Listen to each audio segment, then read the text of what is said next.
कल मुझसे 2 लड़कों ने एक क्वेश्चन किया कोर्ट में कि मैम आपसे एक सजेशन चाहिए, अभी आप जो केसेस देख रहे हो उसमें अरेंज मैरिज ज़्यादा सक्सेसफुल जा रही है, लव मैरिज ज़्यादा सक्सेसफुल जा रही है।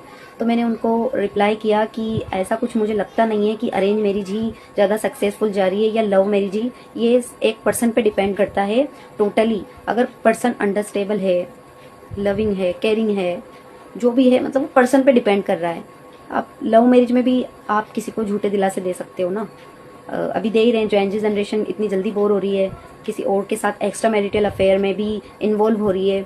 और एक्स्ट्रा मैरिटल अफेयर तो आजकल कॉमन बात है, चाहे वो लव मैरिज कर रहे हैं या अरेंज मैरिज, तो वो डिपेंड करता है, पर्सन पर ही डिपेंड करता है। मैं अभी भी यही कहना चाहूंगी कि ऐसा मुझे लगा नहीं कि वो लव मैरिज में मतलब लव मैरिज सक्सेसफुल नहीं है या अरेंज मैरिज, वो पर्सन पे डिपेंड करता है। आप जिसको भी चूज करें तो बहुत ही वाइजली चूज करें अपने पार्टनर को।